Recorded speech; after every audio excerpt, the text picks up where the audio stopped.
राम राम सभी साथियों को। स्वागत है आप सभी का आपके अपने चैनल लर्न लॉजी अड्डा में। जैसा कि आप सभी को पता ही है, हम ग्राम पंचायत अधिकारी के फुल सिलेबस को कवर कर रहे हैं। अब हम प्रैक्टिस सेट कर रहे हैं। इससे पहले हमने पंचायती राज व्यवस्था जो कि 65 मार्क्स का आना है एग्जाम में, उनको हमने कवर किया था। अब हम प्रैक्टिस सेट कर रहे हैं, तो प्रैक्टिस सेट हमने पंचायती राज व्यवस्था 77 प्रैक्टिस सेट देखे। अब इसके बाद हम यूपी स्पेशल की प्रैक्टिस सेट अब देख रहे हैं, जो ग्राम पंचायत अधिकारी के साथ साथ यूपीपी आरओ एआरओ के लिए भी महत्वपूर्ण है।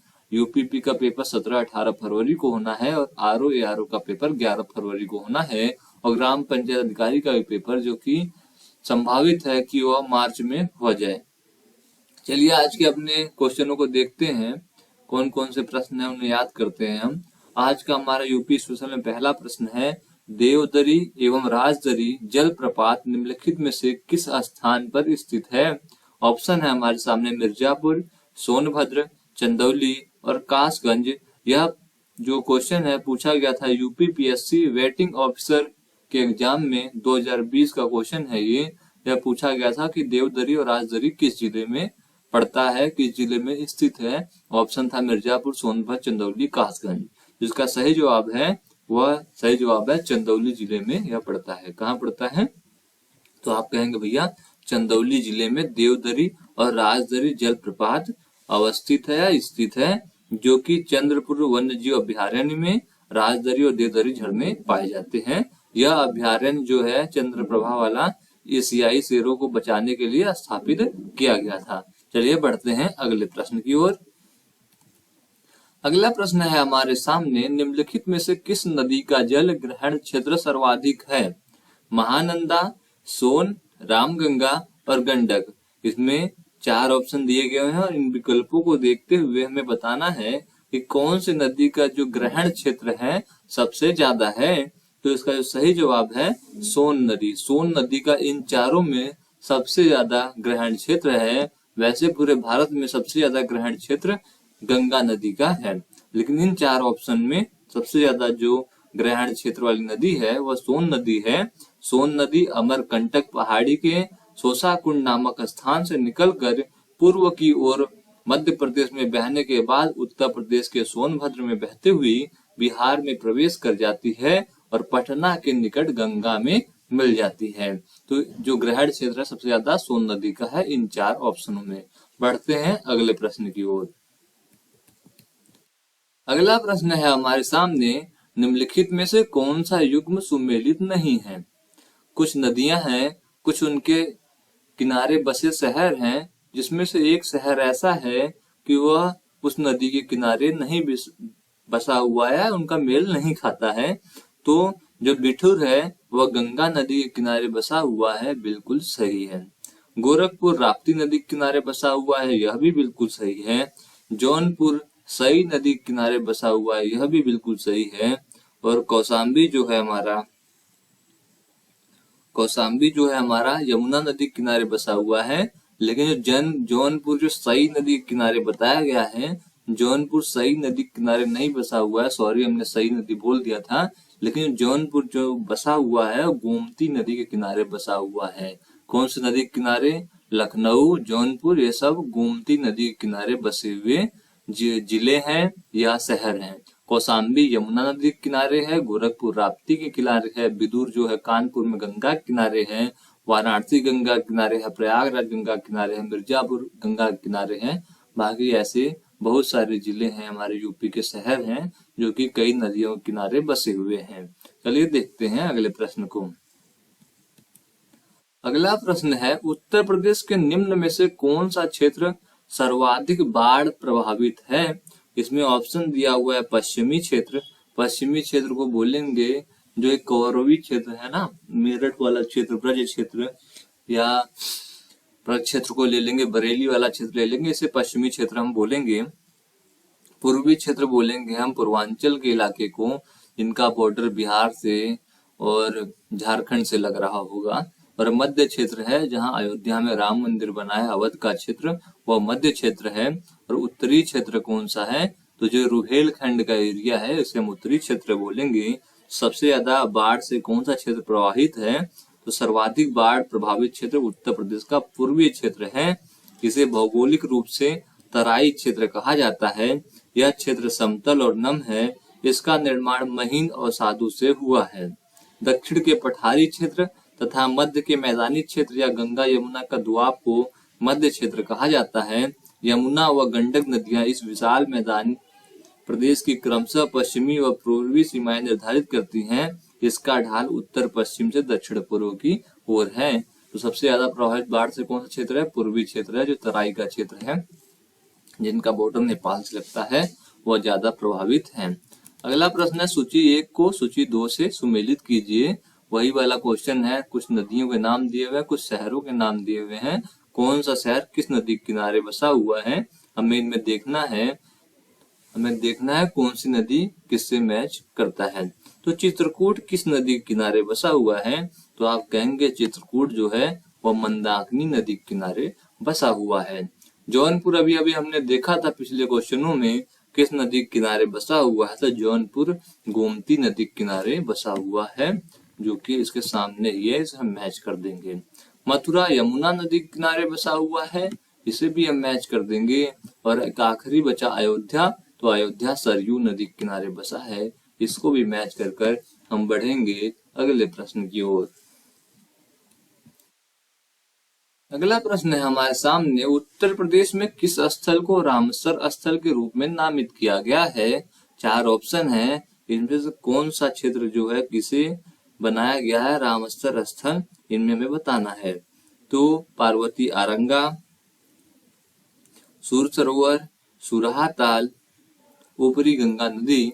तो इनमें से जो चारों ऑप्शन आपको देख रहे होंगे, सूर सरोवर, पार्वती रंगा, ऊपरी गंगा नदी, यह सारे जो हैं हमारे क्या हैं, यह रामसर स्थल हैं। लेकिन सबसे पुराना रामसर स्थल कौन सा है? तो सबसे पुराना रामसर स्थल हमारा ऊपरी गंगा नदी है। कौन सा है? ऊपरी गंगा नदी है। क्वेश्चन थोड़ा गलत प्रिंट हो गया है। उत्तर प्रदेश में किस स्थल को रामसर स्थल के रूप में सबसे पहले नामित किया गया था? तो ऊपरी गंगा नदी को किया गया था। कब किया गया था? 2005 में किया गया था। और वर्ष 2022 तक हमारे उत्तर प्रदेश में कुल 10 रामसर स्थल बनाए जा चुके हैं, जिसका हमने वीडियो भी बनाया था। पिछले प्रैक्टिस सेट में आपको उस वीडियो का आई बटन में लिंक भी दिया था, जहां जाकर आप देख सकते थे। तो बता दूं आपको, बुलंदशहर में ऊपरी गंगा नहर हो गया, उसके बाद सरसई नवर झिली टावा में हो गया, समान पक्षी विहार मैनपुरी में हो गया, सांडा पक्षी विहार हरदोई में हो गया, समसपुर पक्षी विहार रायबरेली में हो गया, पार्वती आरंगा पक्षी विहार गोंडा में हो गया, और नवाबगंज पक्षी विहार उन्नाव में, सूर सरोवर जिसे किथम झील भी कहते हैं वह आगरा में है। इस प्रकार से हमारे उत्तर प्रदेश में कुल 10 रामसर स्थल हैं, और सबसे ज्यादा रामसर स्थल जो है तमिलनाडु में 14 है, और पूरे भारत में 75 रामसर स्थल हैं। चलिए बढ़ते हैं अगले प्रश्न की ओर।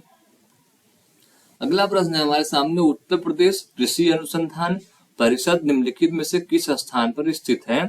ऑप्शन है हमारे सामने लखनऊ, मेरठ, गोरखपुर और उपयुक्त में से कोई नहीं। तो उत्तर प्रदेश में जो कृषि अनुसंधान परिषद है वह कहाँ स्थित है? तो आप कहेंगे इसे हमें रटना ही होगा। उत्तर प्रदेश जो कृषि अनुसंधान परिषद है वह लखनऊ में स्थित है। लखनऊ को हमें याद कर लेना है कृषि अनुसंधान के नाम से। अगला प्रश्न है, उत्तर प्रदेश में कृषक समृद्धि आयोग का गठन किस वर्ष में हुआ था? ऑप्शन है 2016, 17, 18 या 19। तो उत्तर प्रदेश में कृषक समृद्धि आयोग का गठन वर्ष 2017 में किया गया था, जिसका उद्देश्य वर्ष 2022 तक कृषकों की आय दोगुना करना था। इस आयोग के अध्यक्ष तत्कालीन मुख्यमंत्री श्री योगी आदित्यनाथ थे। इसके प्रमुख कार्यों के अंतर्गत कृषि, उद्यान, पशुपालन, मत्स्य पालन तथा रेशम पालन आदि विविध कार्यों के निष्पादन में किसानों की शक्तियों एवं उनकी निर्बलताओं की समीक्षा करने के साथ ही फसलों के बेहतर भंडारण एवं विपणन के सम्मिलित किया गया था। कब किया गया था? 2017 में किया गया था। बढ़ते हैं अगले प्रश्न की ओर। अगला प्रश्न है हमारे सामने, उत्तर प्रदेश में रानी लक्ष्मीबाई केंद्रीय कृषि विश्वविद्यालय झांसी की स्थापना संसद के अधिनियम के द्वारा किस वर्ष में हुआ था? ऑप्शन है 2010, उसके बाद 2014, 2018, 2020, तो उत्तर प्रदेश में जो रानी लक्ष्मीबाई केंद्रीय कृषि विश्वविद्यालय बनाया गया है वह 2014 में बनाया गया था। कब बनाया गया था? 2014 में संसद द्वारा पारित कर इसे बनाया गया था। अगला प्रश्न देखते हैं हम। और अगला प्रश्न है उत्तर प्रदेश के लिए निम्नलिखित कथनों में से कौन सा कथन सही है? 4 कथन है हमारे सामने, 3 कथन है, उनमें से हमें देखना है क्या तीनों कथन हमारे उत्तर प्रदेश से संबंधित सही है। चलिए देखते हैं। भारत में गन्ना उत्पाद का सबसे बड़ा हब है उत्तर प्रदेश, क्या यह सही है? तो हाँ, आप कहेंगे सबसे ज्यादा गन्ना उत्पादन हमारे उत्तर प्रदेश में होता है, इसलिए यह बिल्कुल सही है। दूसरा है भारत का उच्चतम दूध उत्पादक प्रदेश हमारा उत्तर प्रदेश है, तो आप कहेंगे जी हाँ, सबसे ज्यादा दूध जो उत्पादन होता है वो हमारे उत्तर प्रदेश में ही होता है। भारत में चावल का सबसे बड़ा उत्पादक उत्तर प्रदेश ही है, तो यह बिल्कुल गलत है। सबसे बड़ा चावल का उत्पादक जो है हमारा पश्चिम बंगाल है और दूसरा स्थान हमारे उत्तर प्रदेश का है। तो 1 और 2 गन्ना और दूध में सबसे आगे हैं, तो हम देखेंगे डी ऑप्शन को, जिसमें लिखा हुआ है सिर्फ 1 और 2 सही है। तो गन्ना और दूसरा क्या था? दूसरा दूध था। दूध में हम सबसे आगे हैं, चावल में दूसरे नंबर पर हैं। अगले क्वेश्चन को देखते हैं। खाद्य प्रसंस्करण उद्योग मंत्रालय की एक जिला एक उत्पाद योजना के संदर्भ में सूची 1 को सूची 2 से सुमेलित कीजिए। 4 ऑप्शन है हमारे सामने, लहसुन, प्याज, मिर्च और हल्दी। या कौन से जिला से संबंधित है, इसे हमें सुमेलित करना है। तो हमें देखना है कौन किससे सुमेलित होगा। तो लहसुन कहाँ का एक जिला एक उत्पाद है? तो आप कहेंगे लहसुन मैनपुरी का एक जिला एक उत्पाद है। प्याज कहाँ का है? तो आप कहेंगे गाजीपुर का। मिर्च कहाँ का है? आप कहेंगे देवरिया का। तो एक बचा हल्दी और एक जिला बचा ललितपुर। हल्दी को ललितपुर से जोड़ देंगे और ललित की शादी करा देंगे, हल्दी लगवा देंगे। चलिए देखते हैं अगले प्रश्न को। अगला प्रश्न है, निम्न राज्यों में कौन ट्यूबवेल सिंचाई के क्षेत्र में सर्वोच्च है? उत्तर प्रदेश, बिहार, पंजाब या हरियाणा? तो जो हमारे ट्यूबवेल के मामले में सबसे ज्यादा सिंचाई की जाती है हमारे उत्तर प्रदेश में ही की जाती है। तो ए ऑप्शन बिल्कुल सही है। यह क्वेश्चन यूपी पीएससी आरओ के प्री में 2021 में पूछा गया था। चलिए बढ़ते हैं अगले प्रश्न की ओर। अगला प्रश्न है, यूपी में पशु प्रोटीन का प्रति व्यक्ति उपभोग क्या है? 3 ग्राम, 5 ग्राम, 7 ग्राम या 9 ग्राम? तो 5 ग्राम हम पशु प्रोटीन के द्वारा प्रति व्यक्ति उपभोग करता है, जो कि अंडा से, मीट से लेता है। प्रति व्यक्ति प्रोटीन जो है वह पशु प्रोटीन से लेता है। ऐसा नहीं है कि सब नॉन वेज हैं, लेकिन एवरेज जो औसत आता है वो 5 ग्राम का आता है। यह प्रश्न यूपी पीएससी हेल्थ इंस्पेक्टर के पेपर में 2013 में पूछा गया था। चलिए बढ़ते हैं अगले प्रश्न की ओर। अगला प्रश्न है, उत्तर प्रदेश में परंपरागत भूमि मापन इकाई क्या है? कनाल, मारला, बीघा या धूर? यह क्वेश्चन यूपी पीएससी मेंस में पूछा गया था 2016 में। समझिए कितना इंपॉर्टेंट प्रश्न है आपके उत्तर प्रदेश के किसी भी परीक्षा के लिए। तो हमारे उत्तर प्रदेश में जो बीघा है, बीघा ही परंपरागत भूमि मापन की इकाई है। कितनी है? बीघा जो है, 1 बीघा में कितना बिस्वा होता है हमारे यूपी में? तो 1 बीघा में हमारे यूपी में 20 बिस्वा होता है और यही हमारे परंपरागत भूमि मापन की इकाई है। बढ़ते हैं अगले प्रश्न की ओर। अगला प्रश्न है, निम्नलिखित युग्मों में से कौन सा सही सुमेलित नहीं है? 4 संस्थान दिए गए हुए हैं, जिनमें से एक उस जिले से संबंधित नहीं है। तो IIBR Indian institute of vegetable research कहाँ है? तो इसमें ऑप्शन में दिया गया है कानपुर, जो कि कानपुर में नहीं है। Indian institute of vegetable research यानी IIBR जो है वह वाराणसी में है। इसको हम काटेंगे और यहाँ हमें लिखना है वाराणसी। IIBR मतलब Indian institute of vegetable research, वो वाराणसी में है। उसके बाद है IIPR Indian institute of pulses research, यह कानपुर में है, यह बिल्कुल सही है। उसके बाद IBRI Indian veterinary research institute, यह इज्जत नगर बरेली में है, यह भी बिल्कुल सही है। और IGFRI इसका फुल फॉर्म है Indian grassland and fodder research institute. यह झांसी में है, यह भी बिल्कुल सही है, लेकिन जो वेजिटेबल रिसर्च है वो वाराणसी में है। यह सही ढंग से सुमेलित नहीं था, तो इसे आप वाराणसी कर लेंगे और बढ़ेंगे हम अगले प्रश्न की ओर। फिर से एक उसी प्रकार का क्वेश्चन है, इसमें भी हमें देखना है कौन सही रूप से सुमेलित नहीं है। तो यूपीसीएआर लखनऊ में बताया जा रहा है, लेकिन यूपीसीएआर जो है Uttar Pradesh council of agriculture research कहाँ है, तो यह लखनऊ में है, बिल्कुल सही है। IARI नई दिल्ली में बताया जा रहा है, इंडियन एग्रीकल्चर रिसर्च इंस्टीट्यूट नई दिल्ली में है, यह भी बिल्कुल सही है।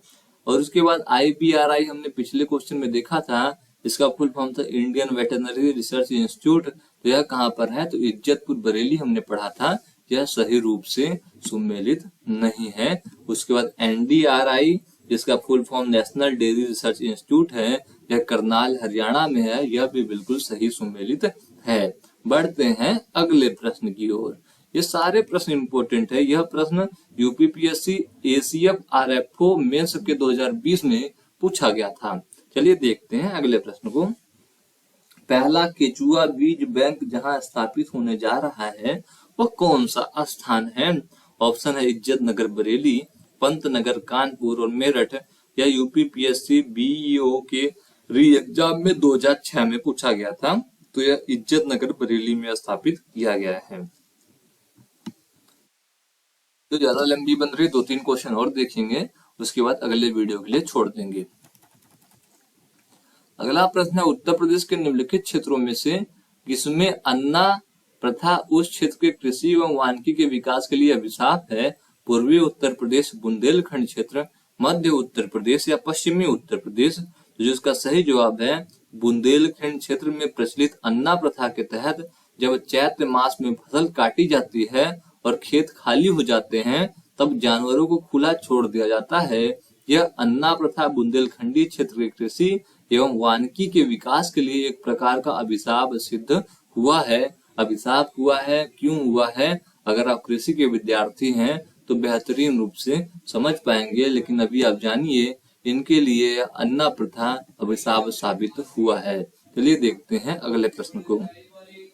अगला प्रश्न है हमारे सामने, उत्तर प्रदेश के 10वीं पंचवर्षीय योजना में निम्नलिखित क्षेत्रों में किसके विकास को सर्वोच्च प्राथमिकता दी गई थी? उद्योग को, कृषि को, ऊर्जा को या संचार को? यह प्रश्न यूपीपीएससी हेल्थ इंस्पेक्टर 2013 में पूछा गया था। इसका सही जवाब था कृषि। उत्तर प्रदेश की 10वीं पंचवर्षीय योजना में कृषि क्षेत्रों के विकास की सर्वोच्च प्राथमिकता दी गई थी। उत्तर प्रदेश की अर्थव्यवस्था का मूल आधार कृषि है। वर्ष 2011 की जनगणना के अनुसार उत्तर प्रदेश की कुल कार्यशील जनसंख्या के 59.3% लोग कृषि एवं संबद्ध क्षेत्र में नियोजित हैं। इसमें से 29% कृषक व 30.3% कृषि श्रमिक हैं। तो समझिए कितना डिपेंडेंसी है कृषि के ऊपर हमारे उत्तर प्रदेश में। चलिए देखते हैं आज के आखिरी प्रश्न को। आज का आखिरी प्रश्न हमारे सामने है, उत्तर प्रदेश में सर्वाधिक प्रतिशत कर्मचारी नियोजित कहाँ पर हैं? कृषि क्षेत्र में, उद्योग क्षेत्र में, सेवा क्षेत्र में या उद्योग या सेवा क्षेत्र में? तभी आपने पिछले क्वेश्चन में देखा ही था कृषि क्षेत्र में कितने लोग नियोजित हैं, इससे आप अंदाजा लगा सकते हैं सबसे ज्यादा डिपेंडेंसी हमारी कृषि क्षेत्र पर ही है। तो उत्तर प्रदेश में 59.3% लोग कृषि क्षेत्र पे नियोजित हैं। आज के आखिरी प्रश्न को भी हमने देखा। आज हमने 20 क्वेश्चन करें, 20 या 21 क्वेश्चन को करें हमने, और उम्मीद है कि आपको यह क्वेश्चन याद भी हो गए होंगे, जो कि यूपी स्पेशल है और यूपी के आने वाले सभी एग्जामों में जरूर क्वेश्चन पूछे जाएंगे, क्योंकि यह क्वेश्चन बहुत महत्वपूर्ण है, क्योंकि यह यूपी के कई एग्जामों में बार बार क्वेश्चन पूछे गए हैं। चलिए आपने यहाँ तक वीडियो देखा, आपका बहुत बहुत धन्यवाद। वीडियो देखने के लिए कुछ पूछना या बताना हो तो कमेंट करके पूछ और बता सकते हैं। तब तक के लिए धन्यवाद दोस्तों, जय हिंद।